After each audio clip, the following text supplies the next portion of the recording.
আজি আমাৰ 1 নম্বৰ কোকৰাঝাৰ লোকসভাৰ যিটো ইলেকশ্যন ষ্টেয়াৰিং কমিটি সেইটোতো বনোৱা হৈ গ'ল।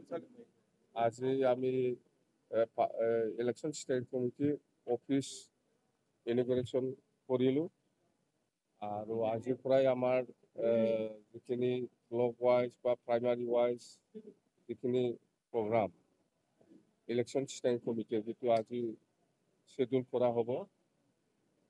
যেন হওক আমি 1 নম্বৰ কোকৰাঝাৰ লোকসভা হিচাপে আমাৰ BPF দলৰ কৰ্মী নেতাসকলে যেনেকুৱা কষ্ট কৰি আছে আমাৰ ৰিজাল্টটো ভাল হ'ব বুলি আমি ক'ব পাৰোঁ। আৰু এনেতো আমাৰ BPF দলক আজিৰ দিনত সকলো জাতি জনগোষ্ঠীয়ে সহায় কৰিবৰ কাৰণে আগবাঢ়ি আহিছে, এইটো আমি দেখিবলৈ পাইছোঁ।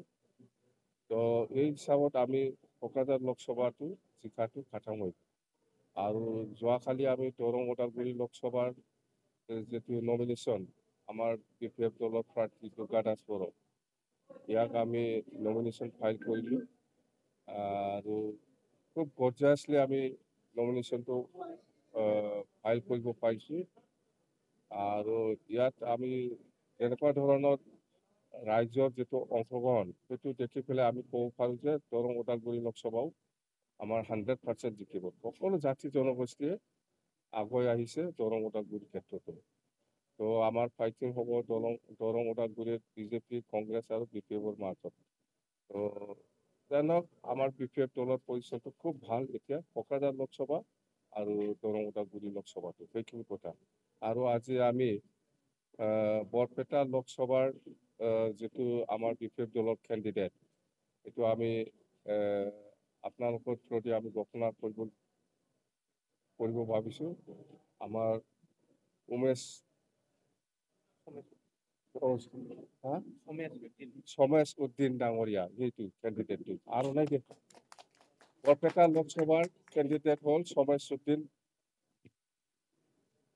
উদ্দিন বৰপেটা লোকসভা আমাৰ থাৰ্ড ফেজতে আৰু অতি সোনকালে নমিনেশ্যন দিব আমি প্ৰিপেয়াৰ কৰি আছোঁ। কেণ্ডিডেট বহুত আছিল বৰপেটা লোকসভাটো, কিন্তু আমি লাষ্টত যোৱাকালি আমি ফাইনেল কৰিলোঁ যে সমেশ উদ্দিনক দিয়াটো ভাল হ'ব বুলি। গতিকে আমাৰ দলৰ পজিশ্যনটো বৰপেটা লোকসভাটো বেয়া নহয় আৰু শোণিতপুৰ লোকসভাটো বেয়া নহয়। আৰু এতিয়া বাকী আছে গুৱাহাটীও আমি অতি সোনকালে ঠিক কৰিম। এইটো থাৰ্ড ফেজত গুৱাহাটী লোকসভাও কেণ্ডিডেট আহি আছে, কিন্তু আমি ঠিক কৰিব পৰা নাই। পচন্দমতো আমি কেণ্ডিডেট পোৱা নাই, সেইকাৰণে আমি ঠিক কৰিব পৰা নাই। সেইখিনি কথা।